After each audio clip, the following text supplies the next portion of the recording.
Hey guys, I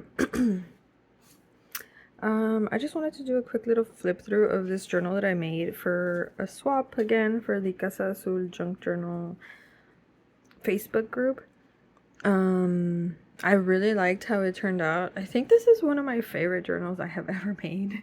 I just thought I would show you guys.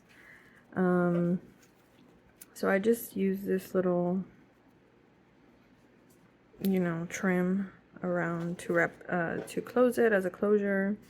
I really like how this one turned out. So I had this fabric that's actually from some old curtains my mom had. It's not vintage or anything, but it's just some fabric that I had. I have a lot of it, and I really like the colors. But I felt like it was too plain, like especially here on the back. So I just decided to go to do some sewing around it, and in the front as well. You can see it behind this top piece. And then so what ended up happening was I forgot the measurements exactly. So originally it was just going to be this.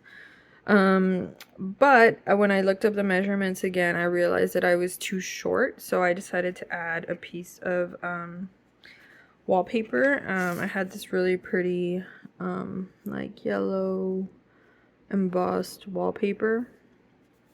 So I decided to use that to extend the journal because I really like this cover and I really wanted to use it. So that's what ended up happening. And on the inside, I lined it with some like autumn type fabric here, and I lined it with some like maroonish reddish colored paper. So this is paper. And then she could decide she wants to add like a pocket. Obviously you can't add this one because it has this, or maybe in the back, but like a pocket or something. It could be smaller, or it could be so many things. So I did make this like I guess it's a really big like floating pocket to go with it. I really like how it turned out.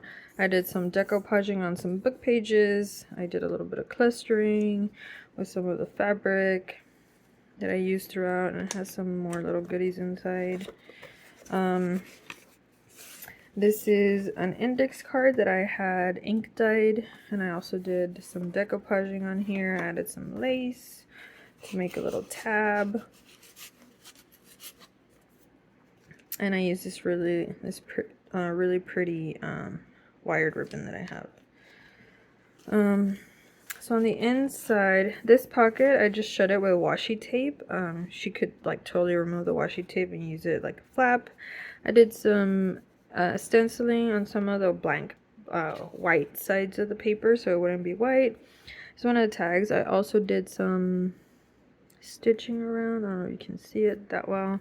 And on the back I did some decoupaging, and I added some washi tape and some extra little elements. I did use some printables. I don't remember the names. I think it was from Artymaze. I don't remember the name of the kit, but I think it was from Artymaze and somebody else, but I don't remember who. I will link it down below. I used this really pretty like crochet type trim that I bought. I also went to what's it called? To TJ Maxx the other day, and they had these really cute note post-its with mushrooms. Well, not post-its, but these note like memo pads with mushrooms, and I really liked them, so I decided to add them here. And I also did some ink spraying on it just so it wouldn't be white. Some more wallpaper, and this is another one of another index card that I ink dyed, so you can see. I used different colors. I used some fabric and lace here and this little leaf. So this is actually so I bought these Dollar Tree like burlap autumn leaves. Oh, I want to say maybe like a year or two ago. And these, they have these like wire pieces that almost look like wood, I guess. But they're super flimsy, and I guess since I've had them for so long, they just came off. So I intertwined a couple and I sewed that on. I thought it looked really cool. I thought it added like some 3D. This is the other printable kit that I use. I don't remember the name, but I will be sure to link it down below. I did print back and front. This is just some tea-dyed paper, more printables, a doily. Oh, I also used some Tonya Samuels printables. I really like the mushrooms, so I used that. I did some inking on the edges. This is part of the wallpaper that I used in the cover. I decided to add that as well, and you can tell where I cut. I made this into a tuck spot. It's sewn on. I just added something here.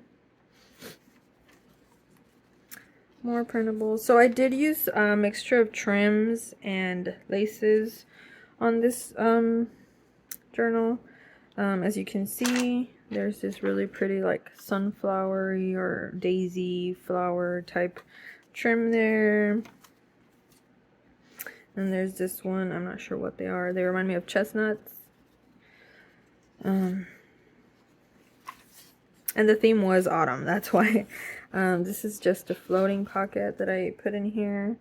It's decoupaged onto some brown paper bag, and I added some trim there. So I didn't line the inside, so you can tell it's a Starbucks paper bag. This is part of some napkin that I decoupaged, well, not decoupaged, but kind of like faux rice paper. So I just took that in here.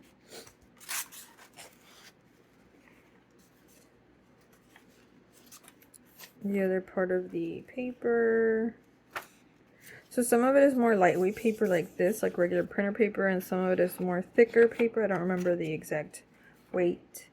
Another trim. This is like the black trim, except that it's like in different colors. Other side of the tea-dyed paper. So this is another tag. I believe my friend Lily on Instagram sent me this as part of one of the journals that I bought from her, like extras. So I used this really pretty embossed piece of paper. I added this wooden little piece here and some more of that really pretty trim, not trim, wired ribbon, well, yeah, that I used on this pocket. I believe I got it at Michael's, or maybe it was Dollar Tree. I think it was Michael's. And I also did some more decoupaging, some more washi tape, you know, some little more elements, and I just sewed all over it, just like the cover. Some more lacy trim. I just added these. These are sticky notes. I believe they're from Your Creative Studio. I don't remember where I got them, but I think it was from Your Creative Studio. And this was just a scrapbook paper from Michael's, and you can see more stenciling here, since I believe one of the requirements was no white pages. And like I said, like for instance, like obviously this pocket is way too big. But I wanted something to hold all the little extras that I was gonna send as well.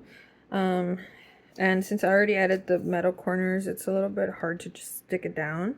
But if the metal corners weren't there, you could probably do that. But yeah, so this is the journal that I made. This is part of, I believe, Artymaze's printable. I printed that page twice, so I used it here on the front as well. So that's paper. I did some, you know, like layering, and this is part of a fabric. So this fabric feels really rough, and that's because I tried, it's this very like stretchy fabric, I guess kind of like what you would use in like I don't know what blankets, or it's just a really stretchy fabric with mushrooms that I got at Joann's because I really liked it. So I tried using that stiffener, and it almost feels like I don't know if you guys have ever done this, but I did it with the what did I call it? Oh, with the vintage sewing pattern journals that I made, that I still have all of them available. So the spines were covered in fabric, and I sealed all of them. Because obviously I didn't want them to get, worn out.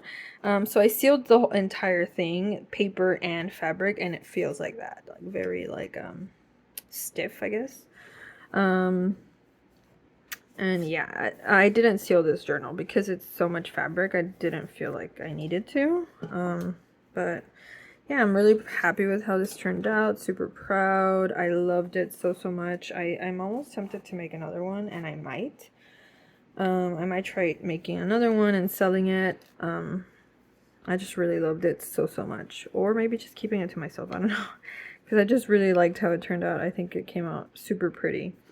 And I'm so excited for her to get it. And yeah, I mean, if you guys have any questions or anything I can help answering, any questions or anything that you might want to know about anything that I added, things like that. Unfortunately, for things like the lace and the trim, I know this trim I got from one of those packs from Michael's last year. You know how they have like those ribbon sets that they have like all together that are like really long pieces. I got it from there last year. Usually if they have a lot left over, they'll have them on sale. Like they put all that, when the season's over, they'll put all the stuff on sale. So I usually go out and buy some if I see that they have any leftover. But things like the wired ribbon, like I know that right now that they have things on sale. Same thing with Hobby Lobby. But as for like this crochet trim or the lace or these trims, they're from a Facebook group. And mainly, people go on there and sell stuff. And there's this one person that I always buy from. Her name is Linda. So yeah, I can't, tell you like specific store or page or a link, like an Etsy store to buy from. And the lace, the same thing. I usually go through Facebook sellers. I know that one of the people I buy from sometimes is Brittany from Redeemable Junk Journal Sales. That's the Facebook group's name. And she'll post a lot of stuff there like to sell. But some of the lace I've gotten from other people, like my friend Jillian on another Facebook group, or random people that sell like lace packs. So it's just but I do know that Amore Fabrics, I think I was looking at her page, I want to say maybe like a month ago, she did have like lace snippet packs, and I think some of the pieces weren't that short, so maybe you could look into that, or lace packs. I know that Maddie from Maddie Lane Diet Designs also often buys from Ramona. I don't remember the name of her shop, but if you look up Maddie, you can find where she buys her lace. So it just really depends. For Facebook groups, I always suggest just looking around online, looking up junk journals. There's a bunch of sale groups. Obviously you always want to be careful who you buy from. You want to be sure that they use like PayPal or something, unless it's somebody you really trust, or that you bought from many times. But yeah, this is a journal. I thought it was so cute. I love how it turned out. I love how that huge pocket turned out as well. I want to make more, just to have on hand because I like them so much. Because you could easily, maybe not in this journal because it's a whole lot smaller, right? And I believe this tutorial, this pocket thing was from, I got the originally This large pocket is without this bottom piece, and I know Kathy's Garden on here on YouTube, she did a tutorial for this pocket, type of pocket without this bottom piece. Because I didn't do so much decorating on it. On there, I just added this second piece on tops to make it like 2 pockets. But I really like them because even if it wasn't like obviously on this journal it's a little bit hard because of the size, but if it was a bigger journal you could always use it like a center page or let me see.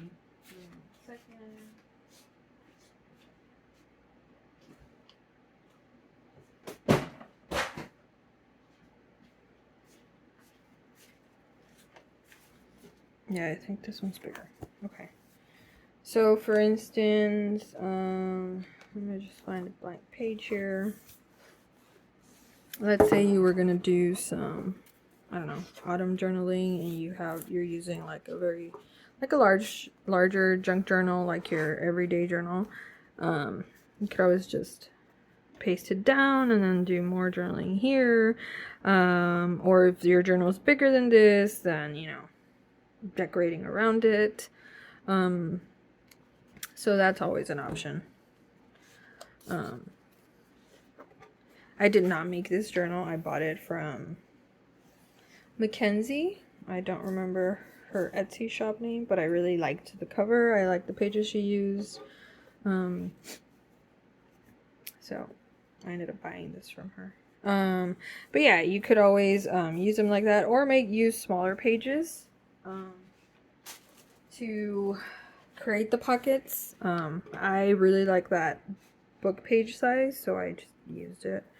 And those pages were pretty thick, like they weren't super flimsy, so that's why I used it. But yeah, so like I said, if you guys have any questions, any comments, any concerns, or anything you feel you would want to know that maybe I didn't cover here, just go ahead and let me know.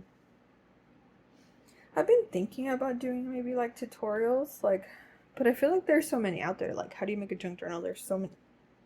Like, you could look it up and you would find so many tutorials. So that's why I've been doing a lot of flip throughs instead, I guess. But yeah, I mean, I did all the stitching with my sewing machine, so it's not like I can show you how to slow stitch. I do know how to do it, like with the needle and the thread where you do it by hand. I do know how to do it, but I don't do it often.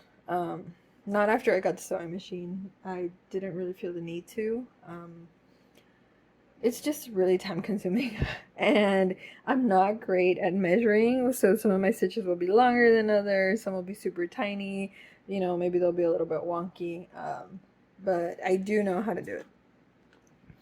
But yeah, I mean, like for instance, if you guys wanted to know how exactly I made this cover, I could always try replicating it and showing you guys. I think that would be really neat. Anyways, I hope you all have a lovely day. Bye.